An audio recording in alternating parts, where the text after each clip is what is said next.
പാട്ട് കേട്ടുകൊണ്ട് അതിൽ മാത്രം മുഴുകിയിരിക്കാതെ ചുറ്റുപാടുമുള്ള ശബ്ദങ്ങളും കൂടി ശ്രദ്ധിച്ചുകൊണ്ടും പാട്ടും ആസ്വദിച്ചുകൊണ്ടും രണ്ടും ഒരേപോലെ ശ്രദ്ധയോടുകൂടി പോകാൻ ആഗ്രഹിക്കുന്നവർക്ക് പറ്റിയൊരു പ്രോഡക്റ്റാണ് ഈ പറയുന്ന ക്ലിപ്പ് ഓൺ ടൈപ്പ് ഹെഡ്ഫോണുകൾ എന്ന് പറയുന്നത്. അങ്ങനെയുള്ളൊരു ക്ലിപ്പ് ഓൺ മോഡൽ ഇയർബഡാണ് ഇന്നത്തെ വീഡിയോ കൂടെ നമ്മൾ പരിചയപ്പെടുത്താൻ ഉദ്ദേശിക്കുന്നത്. സൗണ്ട് പീറ്റ്സ് എന്ന് പറയുന്നൊരു ബ്രാൻഡാണ് നമുക്ക് ഈ ഒരു പ്രോഡക്റ്റ് അവരുടെ പോപ്പ് ക്ലിപ്പ് എന്ന് പറയുന്ന ഒരു മോഡൽ ഇയർബഡ് റിവ്യൂ ചെയ്യാനായിട്ട് അയച്ചു തന്നിട്ടുള്ളത്. അപ്പോൾ അതിനൊരു ക്വിക്ക് റിവ്യൂ ഇന്ന് നമുക്ക് ചെയ്യാം. അൺബോക്സ് ചെയ്യുന്നതിന് മുമ്പായിട്ട് ഈ ഒരു പ്രോഡക്റ്റ് ഇന്ത്യയിൽ അവൈലബിൾ ആണെന്ന് വെച്ച് കഴിഞ്ഞാൽ തീർച്ചയായിട്ടും ഇത് ഇന്ത്യയിൽ അവൈലബിൾ ആണ്. ആമസോണിലാണ് ഈ ഒരു പ്രോഡക്റ്റ് ലിസ്റ്റ് ചെയ്തിട്ടുള്ളത്. അപ്പോൾ അതിലേക്കുള്ള ലിങ്ക് ഞാൻ ഡിസ്ക്രിപ്ഷനിൽ കൊടുക്കുന്നുണ്ട്. പ്രൈസ് നിങ്ങൾക്ക് ചെക്കൗട്ട് ചെയ്യാവുന്നതാണ്. കുറച്ച് പ്രൈസ് ഉണ്ട്. അപ്പോൾ ഇതൊക്കെയാണ് ഇതിൻ്റെ ബേസിക് സ്പെക്സ് എന്ന് പറയുന്നത്. അത് ബോക്സിനകത്ത് തന്നെ അവർ കൊടുത്തിട്ടുണ്ട്. അപ്പോൾ എന്തായാലും ഈ വീഡിയോയിൽ കൂടെ തന്നെ ഡീറ്റെയിൽ ആയിട്ട് പറയാം.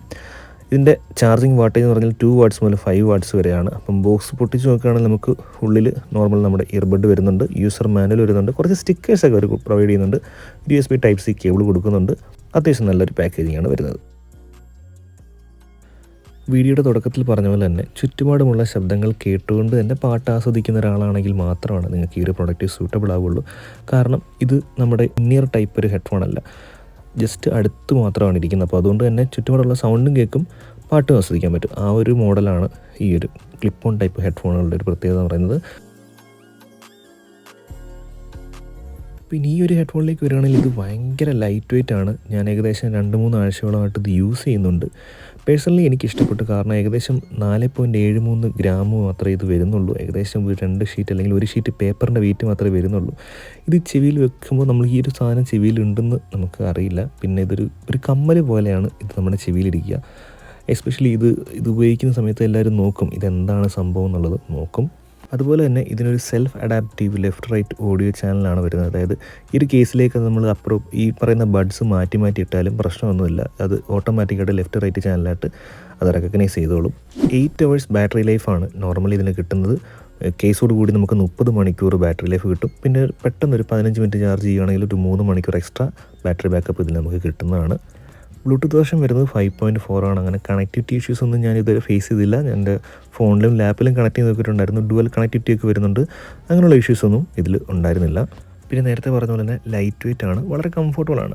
ഞാൻ ആദ്യമായിട്ടാണ് ഇങ്ങനെ ഒരു clip on type headphone use ചെയ്യുന്നത്. നോർമലി നമ്മുടെ നേരത്തെ വയർഡ് ഹെഡ്ഫോണാണ് ഞാൻ യൂസ് ചെയ്തുകൊണ്ടിരുന്നത്. പക്ഷേ ഇത് ആദ്യമായിട്ടാണ് യൂസ് ചെയ്യുന്നത്. എങ്കിൽ പോലും ഇത് ചെവിയിലിരിക്കുമ്പോൾ നമുക്ക് ആ ഒരു ഡിസ്കംഫോർട്ട് ഒന്നും ഉണ്ടായിരുന്നില്ല. ഞാൻ സ്പെക്സ് യൂസ് ചെയ്യുന്ന ഒരാളാണ്. അപ്പോൾ അതിൻ്റെ കൂടെ തന്നെ ഈ ഹെഡ്ഫോണും വെച്ചിട്ട് എനിക്ക് അങ്ങനെ ഒരു വെയിറ്റ് ഇഷ്യൂ ഒന്നും എനിക്ക് ഇതുവരെ തോന്നിയിട്ടുണ്ടായിരുന്നില്ല. ഓഡിയോ ക്വാളിറ്റി കുഴപ്പമില്ല. പിന്നെ ഇവർക്കൊരു ആപ്പ് വരുന്നുണ്ട്, പോപ്പ് ക്ലിപ്പിൻ്റെ തന്നെ ഒരു ആപ്പ് വരുന്നുണ്ട്. അതിനകത്ത് നമുക്ക് ഡൈനാമിക് EQ എന്ന് പറയുന്നൊരു ഓപ്ഷൻ വരുന്നുണ്ട്. ഇപ്പോൾ ജിമ്മിലൊക്കെ യൂസ് ചെയ്യണമെങ്കിൽ അത്യാവശ്യം ബേസ് കിട്ടാനായിട്ട് നമുക്കത് യൂസ് ചെയ്യാം. ഗെയിം മോഡ്, മൂവി മോഡും കാര്യങ്ങളൊക്കെ വരുന്നുണ്ട്. അതുപോലെ തന്നെ ഈ ഒരു ബഡ്സ് നമ്മുടെ ഫോണിൽ കണക്ട് ചെയ്ത് ഒരു 50 മീറ്റർ റേഞ്ചിനുള്ളിലാണെങ്കിൽ തന്നെ ഇതെവിടെയും നമ്മൾ വെച്ച് മറക്കുകയാണെങ്കിൽ അത് ലൊക്കേറ്റ് ചെയ്യാനായിട്ട്, അത് ബീപ്പ് സൗണ്ടൊക്കെ ഉണ്ടാക്കി ലൊക്കേറ്റ് ചെയ്യാനായിട്ടുള്ള ഒരു ഓപ്ഷനൊക്കെ ഈ ആപ്പിനകത്ത് അവർ കൊടുത്തിട്ടുണ്ട്. വളരെ ബേസിക് ആയിട്ടുള്ള ഓപ്ഷൻസൊക്കെ ഉണ്ട്. വളരെ ഇൻട്രസ്റ്റിംഗ് ആണ്. ആ ഒരു ആപ്പ് ഡൗൺലോഡ് ചെയ്ത് നമ്മൾ ലോഗിൻ ചെയ്യേണ്ട ഒരു കേസ് ഇതിനകത്ത് വരുന്നുണ്ട്.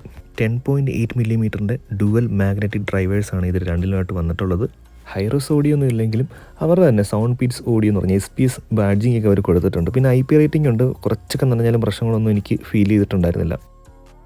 പേഴ്സണൽ ഒപ്പീനിയൻ പറയുകയാണെങ്കിൽ പേഴ്സണലി എനിക്ക് അത്യാവശ്യം ഇഷ്ടപ്പെട്ടു. നല്ല ഓഡിയോ ക്വാളിറ്റി വരുന്നുണ്ട്. പിന്നെ കോൾ ക്വാളിറ്റിയും കുഴപ്പമില്ല. ഇപ്പം സിനിമ കാണുവാണെങ്കിലും അല്ലെങ്കിൽ നമ്മൾ ഗെയിം കളിക്കുവാണെങ്കിലും കുഴപ്പമൊന്നുമില്ല. ലാഗ് ചെറിയ രീതിയിലുണ്ടെങ്കിൽ പോലും ഒരു ബ്ലൂടൂത്തിൻ്റെ ഒരു ചെറിയ ലാഗുണ്ട്. അല്ലാതെ ലേറ്റൻസി ഒന്നും വലുതായിട്ട് എനിക്ക് ഫീൽ ചെയ്തില്ല. പക്ഷേ ഞാനങ്ങനെ അധികം ഗെയിമൊന്നും ടെസ്റ്റ് ചെയ്തിട്ടുണ്ടായിരുന്നില്ല. പിന്നെ ബേസ് കുറച്ചും കൂടെ ഉണ്ടായിരുന്നെങ്കിൽ ഒന്ന് തോന്നിപ്പോയി നോർമൽ മോഡിൽ. കോൾ ക്വാളിറ്റി കുഴപ്പമില്ല. പക്ഷേ അത്യാവശ്യം ബിസി ആയിട്ടുള്ളൊരു സ്ട്രീറ്റിലാണ് നിൽക്കുന്നതെങ്കിൽ ഓപ്പോസിറ്റ് നിൽക്കുന്ന ആൾക്ക് നമ്മൾ പറയുന്നത് കേൾക്കുന്നത് കുറച്ച് കുറവായിട്ടാണ് എനിക്ക് തോന്നിയത്. അല്ലാത്ത പക്ഷം കുഴപ്പമില്ല. ഓക്കെ, അപ്പോൾ ഇപ്പോൾ നമ്മൾ ഈ ഒരു വീഡിയോ എടുത്തുകൊണ്ടിരിക്കുന്നതിൻ്റെ ഓഡിയോ റെക്കോർഡ് ആയിക്കൊണ്ടിരിക്കുന്നത് നമ്മുടെ ഈ പോപ്പ് ക്ലിപ്പ് എന്ന് പറയുന്ന ഈ ഒരു ഹെഡ്ഫോണിൽ നിന്നാണ്. എക്സ്റ്റേണൽ മൈക്ക് എന്നുള്ള രീതിയിലാണ് അത് വർക്ക് ചെയ്യുന്നത്. അപ്പോൾ ഇതിൽ നിന്ന് നിങ്ങൾക്ക് ഏകദേശം ഒരു ഐഡിയ കിട്ടും. അത്ര തിരക്കുള്ളൊരു സിറ്റ് അല്ലെങ്കിൽ അങ്ങനെ വലിയ സൗണ്ടോ കാര്യങ്ങളൊന്നും ഇല്ലെങ്കിൽ പോലും എൻ്റെ സൗണ്ട് എത്രത്തോളം നിങ്ങൾക്ക് സെപ്പറേറ്റ് ആയിട്ട് കിട്ടുന്നുണ്ടെന്നുള്ളത് ഇതിൽ നിന്നൊരു ഐഡിയ കിട്ടും. അത്യാവശ്യം നോയ്സ് ഉള്ളിടത്താണ് നിൽക്കുന്നതെങ്കിൽ നമ്മൾ ഓപ്പോസിറ്റ്, അത് കോളിലാണെങ്കിൽ ഓപ്പോസിറ്റ് നിൽക്കുന്ന ആൾക്ക് നമ്മൾ പറയുന്നത് കേൾക്കുന്നത് ഒരു ഇഷ്യൂ ആയിട്ട് വരാറുണ്ട്. അതായത് നോയ്സ് ക്യാൻസലേഷൻ അത്ര സെറ്റപ്പൊന്നും അല്ല. പക്ഷേ ഇതാണ് ഇതിനകത്ത് വരുന്ന മൈക്കിൻ്റെ ഒരു ക്വാളിറ്റി എന്ന് പറയുന്നത്. അപ്പോൾ അത്രയൊക്കെ ഉള്ളൂ സൗണ്ട് പീറ്റ്സിൻ്റെ പോപ്പ് ക്ലിപ്പ് എന്ന് പറയുന്ന ഈ ഒരു ക്ലിപ്പ് ഓൺ ടൈപ്പ് ഹെഡ്ഫോണിൻ്റെ റിവ്യൂ എന്ന് പറയുന്നത്. ഒരു ക്വിക്ക് റിവ്യൂ ആയിരുന്നു. പക്ഷേ ഓവറോൾ എനിക്കിഷ്ടപ്പെട്ടു. ഒരു വെറൈറ്റി പ്രോഡക്റ്റാണ്. ഞാൻ ഇതുവരെ യൂസ് ചെയ്തിട്ടില്ലാത്ത ഒരു തരം ഹെഡ്ഫോണാണ്. ഞാൻ അധികം ബ്രാൻഡിലൊന്നും യൂസ് ചെയ്തിട്ടില്ലെങ്കിൽ പോലും ഇത് വളരെ ഇൻട്രസ്റ്റിംഗ് ആയിട്ട് തോന്നി. എന്താണ് നിങ്ങളുടെ അഭിപ്രായം എന്നുള്ളത് തീർച്ചയായിട്ടും കമൻറ്റ് ചെയ്യുക. അടുത്ത വീഡിയോയിൽ കാണുന്നത്. Thanks for watching.